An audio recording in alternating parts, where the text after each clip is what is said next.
বিলাপের 3 অধ্যায় 25 পদ হামাক কয়ে যে সদাপ্রভুর উপর যায় আশা রাখে আর ওর উপর নির্ভর করে ঈশ্বর ওর মঙ্গল করে। সদাপ্রভুর উদ্ধার না করা পর্যন্ত নীরবে অপেক্ষা করা ভালো। 24 পদ হামাক কয়ে যে মুই মনে মনে কহেছু যে ঈশ্বর মোর সম্পত্তি, মুই ওর উপর আশা রাখি।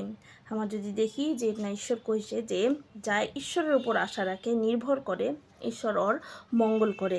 আর ঈশ্বরের উদ্ধার না করা পর্যন্ত সম্পূর্ণরূপে নীরবে অপেক্ষা করা ভালো। যদি আমরা দেখি যায় ঈশ্বরের উপর নীরবে অপেক্ষা করে বা যায় ঈশ্বরের উপর আশা রাখে, তাই কোনোদিনও খারাপ কাম করিতে পারে না। তাই সবসময় পবিত্র আত্মার সাহায্যে ভালো কাম করিয়া ঈশ্বরের উপর আশা রাখে।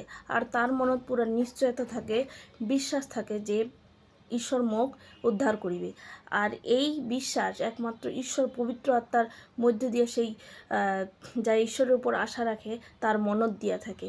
এটা কোনো মানুষের নিজের থেকে বিশ্বাস উৎপন্ন করা সেটা নয়, কিন্তু এই বিশ্বাস ঈশ্বরে সেই ব্যক্তিটার মনত দিয়া থাকে, যা ঈশ্বরের উপর আশা রাখে আর ভালো কাম করিতে থাকে।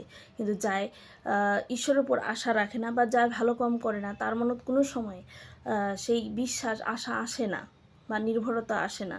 কারণ এই বিশ্বাস নির্ভরতা একমাত্র ঈশ্বর আমাক দিয়া থাকে আমার মনত। আমরা নিজে নিজে এই বিশ্বাস উৎপন্ন করিতে পারি না।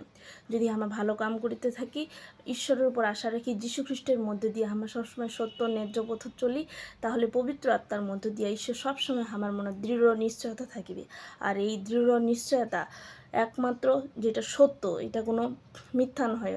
অনেক সময় আমরা কী করি, ভুল জিনিসের উপর বিশ্বাস করে নির্ভর করে আমরা ঠকে যাই। কিন্তু আমরা যদি ঈশ্বরের উপর আশা রাখি, সৎ কাম করতে থাকি, সেই বিশ্বাস একদম সত্যিকারের কার্যকরী হবে আর ঈশ্বর নিশ্চয় আমাক উদ্ধার করিবে। আর এটা কোনো আমার যে হারে যাবো বা এটা যে সফল হবিনি সেটা নয়। অনেক সময় অনেক জিনিসের উপর, মিথ্যা জিনিসের উপর বিশ্বাস করিয়া ঠকে যাই।